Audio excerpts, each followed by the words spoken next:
গণসংহতি আন্দোলন জিএসি কর্তৃক আয়োজিত আজকের এই মহান নেতা, যার জন্ম না হলে বাংলাদেশ হতো না, সেই মহান নেতার ৪৯তম মৃত্যুবার্ষিকী উপলক্ষে আজকের এই আলোচনা সভার সহযোদ্ধা জনাব জননেতা জুনায়েদ সাকি, প্রধান সমন্বয়কারী গণসংহতি আন্দোলন, মঞ্চে উপবিষ্ট জাতীয় নেতৃবৃন্দ, উপস্থিত গণসংহতি আন্দোলনের বিভিন্ন স্তরের নেতা ও কর্মীবৃন্দ, মিডিয়ার ভাই ও বোনেরা, উপস্থিত সুধীমণ্ডলী, আসসালামু আলাইকুম। বন্ধুগণ, আমরা আজকে এখানে মৌলানা ভাসানীর মৃত্যুবার্ষিকী উপলক্ষে এই আলোচনা সভায় যে সাবজেক্টটি নিয়ে আলোচনা করব, গণ অভ্যুত্থানের রাজনীতি। এই গণ অভ্যুত্থানের রাজনীতি মৌলানা ভাসানী শুরু করেছিলেন। আপনারা জানেন ১৯৪৯ সালের ২৩শে জুন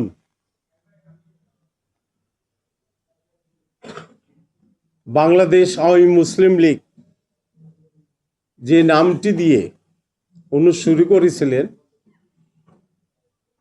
সেই দলটি দুর্ভাগ্যবশত উনি করতে পারেননি। তাকে ন্যাশনাল আওয়ামী পার্টি ন্যাপ করতে হয়েছিলেন এবং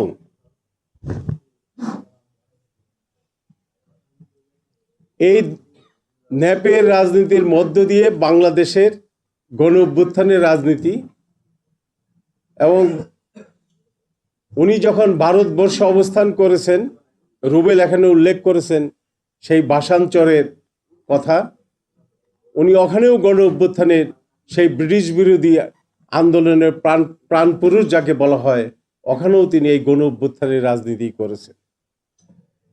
হাসনাত কাইম সাহেব এখানে উল্লেখ করেছেন এই যে গণমানুষের পক্ষে মৌলানা ভাসানী সবসময় গণমানুষের পক্ষে ছিলেন, গণমানুষকে নিয়েই উনি ভাবতেন, তার চিন্তা চেতনা সবকিছু গণমানুষের মধ্যে সীমাবদ্ধ ছিল। এখানে আমি একটি কথা উল্লেখ করতে চাই, আমরা যারা মৌলানার অনুসারী, মহান নেতার অনুসারী, উনি এই দেশে এসে যখন বাংলাদেশ আওয়ামী মুসলিম লীগ, পরবর্তীতে বাংলাদেশ আওয়ামী লীগ, এই দলটি নিয়ে রাজনীতি শুরু করেন বাংলাদেশে, ভারত থেকে চলে এসে উনি দেখছিলেন যে ওই পাকিস্তানি শাসক গোষ্ঠীর সঙ্গে আমাদের বনিবনা হবে না, এবং উনি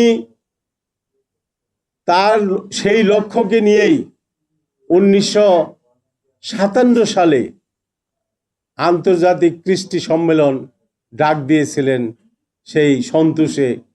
আপনারা সেটা জানেন, ইতিহাস খ্যাত ঐতিহাসিক কাকমারি সম্মেলন। লক্ষ লক্ষ লোকের আগমন ঘটেছিল, বিদেশ থেকে হাজার হাজার অনেক নেতা সেখানে উপস্থিত হয়েছিলেন মৌলানা ভাসানীর ডাকে, এবং ওই দিনই উনি বাংলাদেশের স্বাধীনতার কথা, বাংলাদেশের স্বাধীনতার স্বপ্ন উনি বাংলাদেশের মানুষকে উনি দেখিয়েছিলেন। যার জন্য আমরা বলি যে উনার জন্ম না হলে বাংলাদেশ হতো না। আমি এখানে এই কথাটা এখানে এই জন্যই উল্লেখ করলাম, ৬৯-এর গণ অভ্যুত্থান, মহান গণ অভ্যুত্থান, এই দেশের মানুষ যে গণ অভ্যুত্থানটি সংগঠিত করেছিল ওই আইয়ুব খানের বিরুদ্ধে, সেই গণ অভ্যুত্থান মৌলানা ভাসানীর সৃষ্টি, মৌলানা ভাসানী সেই গণ অভ্যুত্থানের নেতৃত্ব দিয়েছিলেন। এবং এই গণ অভ্যুত্থানের পরে যে নির্বাচনটি হয়েছিল, আমি এখানে অত্যন্ত সচেতনভাবে সুদৃঢ়ভাবে বলতে চাই, উনি ওই সময় কোনো ভুল করেননি। উনি জাতীয় স্বার্থে জাতীয় স্বার্থকে প্রাধান্য দিয়েই ভোটের বাক্সে লাথি মারো, বাংলাদেশ স্বাধীন করো, ভোটের আগে ভাত চাই, এই স্লোগানটি উনি দিয়েছিলেন। আপনারা জানেন উনি কাকমারি সম্মেলনে ওই ভারত থেকে যে সাহিত্যিক অন্নদা প্রসাদ, তারকা বন্দ্যোপাধ্যায় যারা এসেছিলেন, তাদের 14 বছর সময় লেগেছিল। এমন দূরদৃষ্টি সম্পন্ন নেতা উনি সেদিন চিন্তা করেছিলেন যে আমি যদি এই তখন 70-এর নির্বাচনে জাতীয় ঐক্যের ডাক না দিই, জাতীয় ঐক্য প্রতিষ্ঠিত করতে না পারি, তাহলে বাংলাদেশ স্বাধীন হবে না। আজকে অনেকেই ভুল বুঝেন যে বামপন্থীরা সেদিন তাকে ভুল বুঝিয়েছিল, উনি নির্বাচন বর্জন করেছিল, এটা ভুল করেছিল মৌলানা ভাসানী। আমি বলবো কোনোদিনই ভুল করেন নাই মৌলানা ভাসানী। মৌলানা ভাসানীর লক্ষ্য ছিল একটি স্বাধীন সার্বভৌম রাষ্ট্র প্রতিষ্ঠা করা। সেই কাজটি মৌলানা ভাসানী সুন্দরভাবে, সুচারুভাবে সেই কাজটি উনি করেছেন, এবং তাই আজকের এই বাংলাদেশ আমরা প্রতিষ্ঠিত করেছি। এবং আমরা 1971-এর মুক্তিযুদ্ধের মধ্য দিয়ে দেশটি পেয়েছি।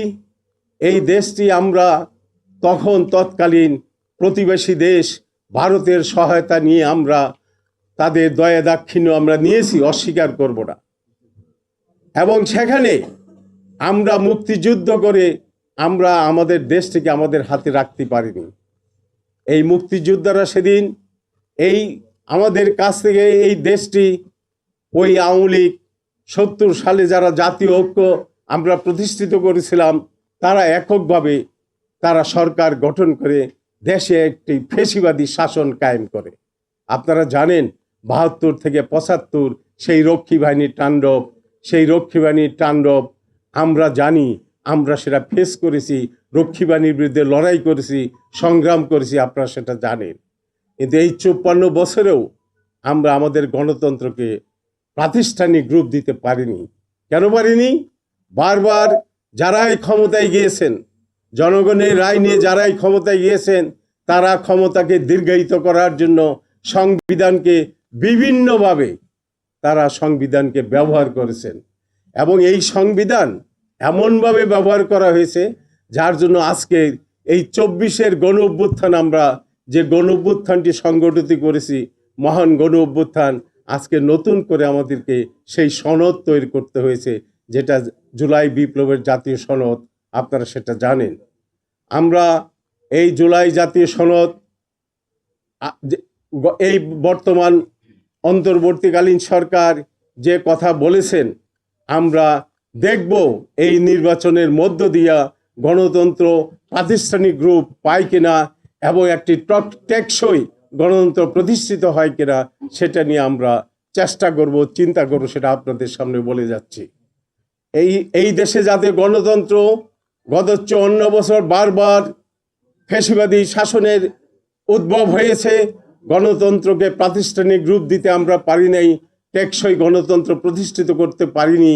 সামনের এই নির্বাচন, এই 26শে ফেব্রুয়ারিতে যে নতুন নির্বাচন হবে, এই নির্বাচনের মধ্য দিয়ে আমরা আশা করব একটি টেকসই গণতন্ত্রের জন্য আমরা যে নির্বাচন, এই নির্বাচনটি আমরা সুন্দরভাবে, সুষ্ঠুভাবে, লেভেল প্লেইং ফিল্ড করে আমরা সেই নির্বাচনটি অংশগ্রহণ করব, আমরা করব এবং আমরা জয়যুক্ত হব, এই আশাবাদ ব্যক্ত করছি। কিন্তু বন্ধুগণ, মনে রাখতে হবে এর পথে অনেক বাধা। আপনারা জানেন ওই সাম্প্রদায়িক শক্তি মৌলানা ভাসানী, যে সাম্প্রদায়িক শক্তি মৌলানা ভাসানী যতদিন বেঁচে ছিলেন, সাম্প্রদায়িক শক্তি এখানে মাথাচাড়া দিয়ে উঠতে পারেনি। আজকের এই আলোচনা সভা থেকে আমি তাই সবাইকে বলবো যে এই সাম্প্রদায়িক শক্তি আবার মাথাচাড়া দিয়ে উঠেছে। আপনারা দেখতে পাচ্ছেন এই সাম্প্রদায়িক শক্তির বিরুদ্ধে আমাদেরকে ঐক্যবদ্ধ থাকতে হবে, যাতে এই দেশকে নিয়ে তারা আর কোনো ঘোলা পানিতে মাছ শিকার করতে না পারে, নির্বাচনকে ব্যাহত করতে না পারে। তাই এই সাম্প্রদায়িক শক্তির বিরুদ্ধে আমাদের ঐক্যবদ্ধ থাকতে হবে। ঐক্যবদ্ধ থেকে একটি সুষ্ঠু নির্বাচনের মধ্য দিয়ে আমাদের এই দেশটিকে এগিয়ে নিয়ে যেতে যাব, এই আশাবাদ ব্যক্ত করে আমি আমার বক্তব্য শেষ করছি।